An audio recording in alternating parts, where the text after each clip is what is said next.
Сәлем оқырман, бүгін сіздермен тез дайындалатын американское печенье дайындаймыз. Бірінші кезекте шоколадты ыдысқа бөліп салып, оның үстінен сары май салып, екеуін бірге ерітеміз.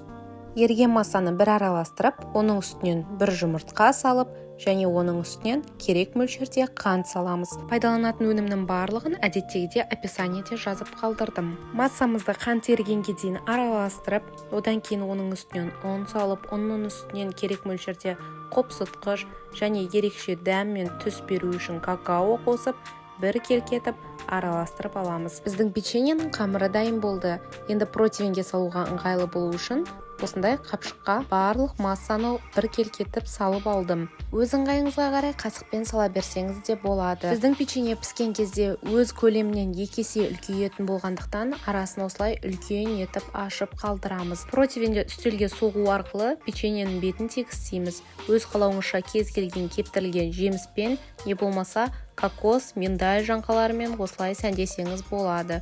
180 градуста 10-12 минут аралығында пісіруге жібереміз. Міне, көріп тұрғандарыңыздай біздің печенье өте үлкен болып көтеріледі. Бұл бізде дайын болған кезі. Өз қалауыңызша бетін шоколадпен сәндеп осылай дастарханға ұсынсаңыз болады. Біздің печенье дайын, міндетті түрде дайындап көріңіздер.